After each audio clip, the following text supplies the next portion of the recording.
اس کی گاڑی Tina house کی طویل روش پر بڑے ہموار انداز میں چلتی ہوئی پورچ میں آن رکی۔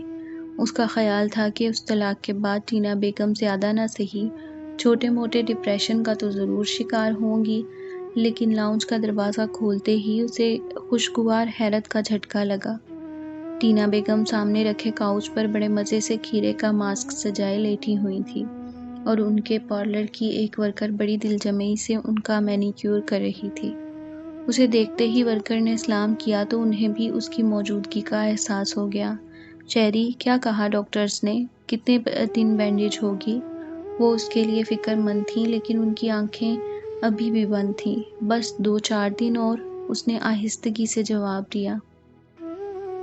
چلو اچھا ہے، اور یہ بتاؤ ارتضیٰ نے کچھ مزید بتایا رومی والے معاملے کا؟ آپ ارتضیٰ کو چھوڑیں، یہ بتائیں ٹی وی دیکھا آپ نے؟ اس نے ہلکا سا جھجک کر پوچھا۔ ہاں، ہارون رضا کی بکواس چل رہی تھی ہر چینل پر۔ آپ سے تو کسی نے رابطہ نہیں کیا؟ بہت سارے جرنلسٹس اور اینکرز نے کیا۔ انہوں نے کھیرے اپنی آنکھوں سے اتار کر اپنی پریشان بیٹی کو دیکھا تو وہ فکر مند انداز میں ایک قدم آگے بڑھی۔ میں نے سوچا یہ خبیث آج اپنی بھڑاس نکال لے، میں کل اس کی بھیانک شکل دنیا والوں کو دکھاؤں گی۔ لیکن اس سے پہلے اپنی ڈینٹنگ پینٹنگ بھی تو ضروری تھی نا، آخر کو لوگ ہمارا چہرہ ہی تو دیکھتے ہیں۔ وہ مسکرا رہی تھی۔ ایک دفعہ تو شہرزاد کو لگا جیسے ان کا ذہنی توازن بگڑ گیا ہو۔ میرا خیال ہے موم، اس چیپٹر کو کلوز کر دیں تو بہتر ہوگا، اس نے صاف گوئی سے مشورہ دیا۔ ایسے تو نہیں، اب ایک دفعہ تو مزہ چکھا کر ہی رہوں گی۔ ٹینا بیگم کے ارادے اسے خطرناک لگے تھے۔ وہ دل ہی دل میں کڑتی ہوئی اپنے کمرے کی طرف بڑھ آئی۔ جیسے ہی اس نے اندر قدم رکھا اس کے سیل فون کی گھنٹی بجی۔ وہ حمزاد کی کال اٹینڈ کرتے ہوئے ہلکی سی ہچکچاہٹ کا شکار ہوئی، کیونکہ اسے لگا جیسے وہ بھی اس تازہ ترین سانحے پر بات کرے گا، اور وہ کم از کم اس کے ساتھ اپنی ماں کی پرسنل لائف کو ڈسکس کرنا نہیں چاہتی تھی۔ لیکن پھر کچھ سوچ کر اس نے کال ریسیو کر لی۔ مجھے لگا تمہیں میری ضرورت ہے، اس نے بغیر سلام دعا کے کہا۔ حمزاد کے اس جملے پر اس نے بمشکل ایک لمبا سانس لے کر خود کو کمپوز کیا۔ ضروری نہیں جو تمہیں لگے وہ ہر دفعہ ٹھیک ہی ہو۔ تم سے 1000 دفعہ کہہ چکا ہوں تمہارے متعلق، میں جب بھی کوئی بات کرتا ہوں پورے وثوق سے کرتا ہوں۔ وہ بلا کا پر اعتماد تھا۔ کوئی ضروری بات کرنی تھی تو بتاؤ۔ میں اس وقت ایک کیس سٹڈی کر رہی تھی، اس نے صاف گوئی سے کہا۔ اگر تو میر حاکم کی فیملی کے ٹمبر مافیا کیس کا کیس ہے تو بہتر ہوگا اس پر اپنا دماغ خرچ مت کرو۔ کیا مطلب؟ وہ چونکی۔ وہ کیس صبح شجاع غنی واپس لے لے گا۔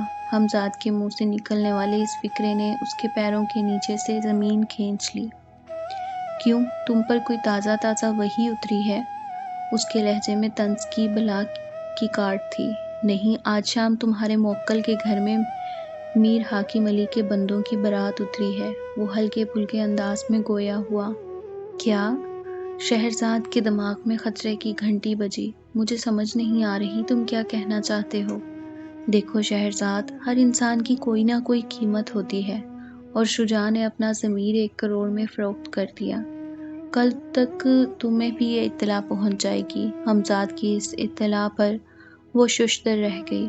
شہرزاد کو اپنا وجود کسی طوفان میں آئے ہوئے تنکے کی مانند لگا۔ اوہ مائی گاڈ، کس نے بتایا آپ کو؟ وہ بوکھلا گئی۔ اس بات کو چھوڑیں، صبح شجاع غنی کیس واپس لے لے گا، اور ساتھ میں ایک پریس کانفرنس کر کے میر خاقان سے معافی بھی مانگے گا۔ وہ اس کے کانوں میں سور پھونک رہا تھا۔ شہرزاد کی اپنے سیل فون پر گرفت مضبوط ہوئی۔ وہ اتنی چیپ حرکت کیسے کر سکتا ہے؟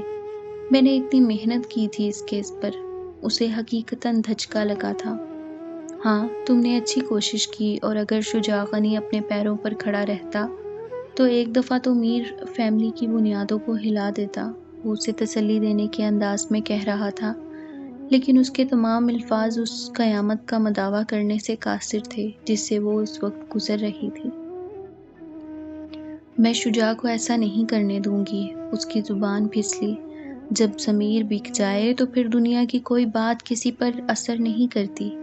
وہ اسے سمجھانے کی کوشش کرنے لگا۔ مجھے افسوس ہو رہا ہے، شہرزاد کا رنجیدہ لہجہ گواہ تھا کہ وہ سچ کہہ رہی تھی۔